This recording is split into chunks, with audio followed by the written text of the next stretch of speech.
کسی نے چند سال پہلے مجھ سے پوچھا کیا باپ مجسم ہو سکتا ہے؟ میں کہا جی ہو سکتا ہے۔ اس نے کہا پھر وہ مجسم کیوں نہیں ہوا؟ میں نے کہا ضرورت نہیں پڑی۔ تو کہتے ہیں اب ہو سکتا ہے۔ میں نے کہا جی 2020 تک تو ضرورت نہیں پڑی، اگر اس کے بعد ضرورت پڑی تو ہو جائے۔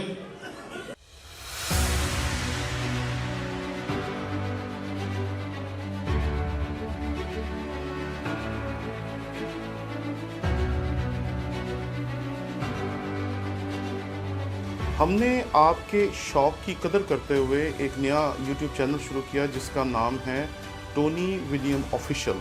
اس پہ ہم نے کوشش کی کہ اپنے تمام کورسز جو پچھلے 15 سال میں ہم پڑھاتے رہے ہیں وہ ڈال سکیں تاکہ آپ اس سے بہتر طور پر سیکھ سکیں۔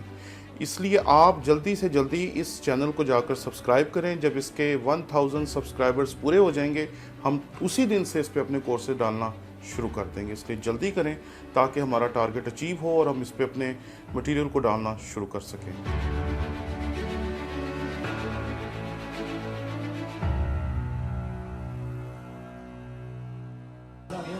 خدا کا کلام بڑا واضح ہے، جہاں بھی ہے جیسا بھی ہے۔ آپ پرانے عہد نامے میں چلے جائیں، آپ نئے عہد نامے میں چلے جائیں، آپ جہاں بھی خداوند کا کلام دیکھیں گے، خداوند کا کلام بالکل وضاحت کے ساتھ صاف صاف آپ کے سامنے حقائق کو بیان کرے۔ میں جب اس حوالے کو پڑھ رہا تھا تو اس کا آغاز بڑا منفرد ہے۔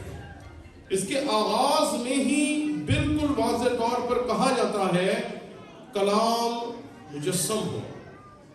اور آپ جانتے ہیں کہ کتاب مقدس میں ہم کلام جب بھی کہتے ہیں تو اس سے مراد ہماری مسیح خداوند ہوتا ہے۔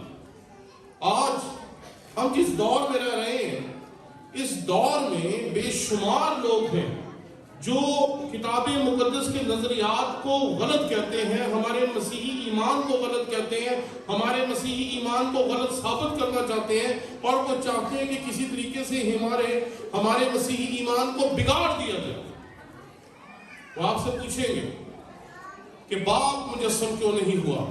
وہ آپ سے پوچھیں گے روح القدس مجسم کیوں نہیں ہوا؟ وہ آپ سے پوچھیں گے کلام ہی کیوں مجسم ہے؟ یہ بات یاد رکھیں کہ یہ تمام اعتراضات ایسے ہیں جو ناقدین آپ کے ایمان پر کرتے رہے ہیں، کرتے ہیں اور کرتے رہیں گے، لیکن آپ کا ایمان بالکل واضح، بالکل صاف اور بالکل سیدھا ہونا چاہیے، اور وہ یہ ہے کلام مجسم ہوا۔ کسی نے چند سال پہلے مجھ سے پوچھا کیا باپ مجسم ہو سکتا ہے؟ میں کہا جی ہو سکتا ہے۔ اس نے کہا پھر وہ مجسم کیوں نہیں ہوا؟ میں نے کہا ضرورت نہیں پڑی۔ تو کہتے ہیں اب ہو سکتا ہے۔ میں نے کہا جی 2020 تک تو ضرورت نہیں پڑی، اگر اس کے بعد ضرورت پڑی تو ہو جائے۔ تو بات کو سمجھیں، ناقدین ہمارے ایمان کو غلط کرنا چاہتے ہیں، مخالفین آپ کے ایمان کو بگاڑنا چاہتے ہیں۔ اور میں آج سوچ رہا تھا کہ جب لوگ 25 دسمبر کی مخالفت کرتے ہیں، سیلیبریشن کی مخالفت کرتے ہیں، اس دن یہ عید نہیں منانی چاہیے، اس دن یہ دن نہیں منانا چاہیے، اس میں یہ نہیں کرنا چاہیے، وہ نہیں کرنا چاہیے، یہ ساری باتیں کہتے ہیں، تو ان کا نہ دن کے ساتھ کوئی لینا دینا ہے، نہ اس کو منانے کے طریقے کے ساتھ کوئی لینا دینا ہے، نہ انہیں چرنی کے ساتھ کوئی مسئلہ ہے، نہ ٹیبلوز کے ساتھ مسئلہ ہے، انہیں کسی چیز کے ساتھ کوئی مسئلہ نہیں۔ ان کا مسئلہ صرف ایک ہے کہ آپ مسیح خداوند کے اس دنیا میں تجسم اختیار کرنے کے دن کو منانا چھوڑ دیں۔ وہ ہمارے ایمان کی اس بنیادی بات کو ہم سے چھیننا چاہتے ہیں، کیونکہ ہم بار بار اپنے بچوں کو سکھاتے ہیں کلام مجسم ہوا، کلام مجسم ہوا، کلام مجسم ہوا، اور وہ اس حقیقت کو آپ سے چھیننا چاہتے ہیں۔ لیکن یہ وہ حقیقت ہے جو ہمارے ایمان کی بنیاد ہے۔ اس کے بغیر ہمارا ایمان نامکمل ہے، کیونکہ جب بیٹا تجسم اختیار کرتے اس دنیا میں آتا ہے، جب وہ جسم میں آتا ہے، تو اس کا اس دنیا میں آنا دراصل اس ہزاروں سال سے جو انسانیت کی گراوٹ تھی اس کا علاج اس نے کیا۔ وہ گراوٹ جس کا انسان کے پاس علاج ناممکن تھا، اس کا علاج صرف خدا کے پاس ممکن تھا، اور اس نے اس کا علاج کرنے کے لیے مسیح خداوند کو اس دنیا میں بھیجا تاکہ وہ جسم میں آئے اور پھر ہمارے لیے اپنی جان دی۔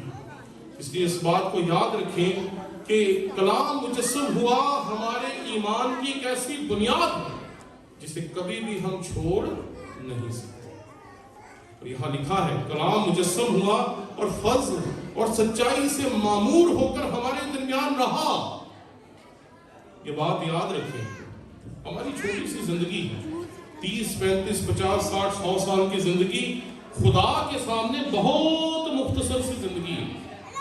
اور جب ہم مسیح خداوند کے اس دنیا میں تجسم کی بات کرتے ہیں تو مسیح خداوند نے جو تجسم اختیار کیا وہ تقریباً 33 ساڑھے 33 سال تک اس دنیا میں رہا۔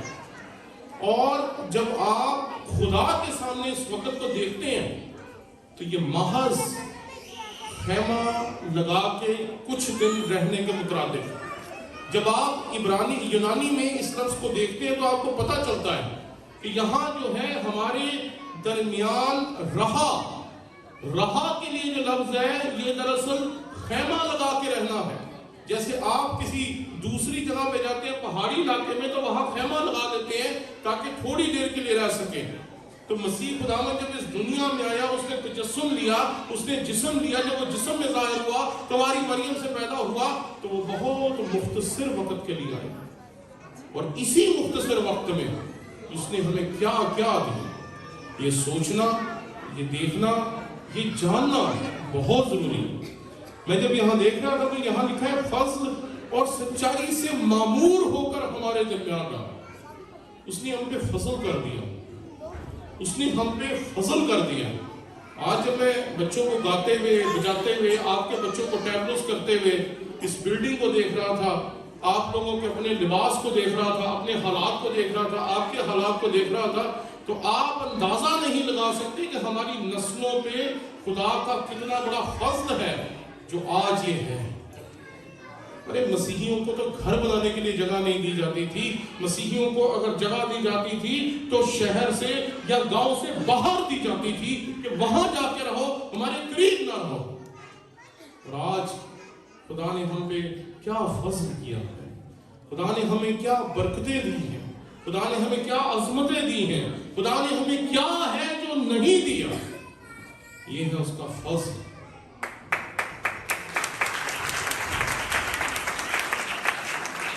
فضل کا مطلب ہوتا ہے بغیر حساب کتاب کے دے دینا۔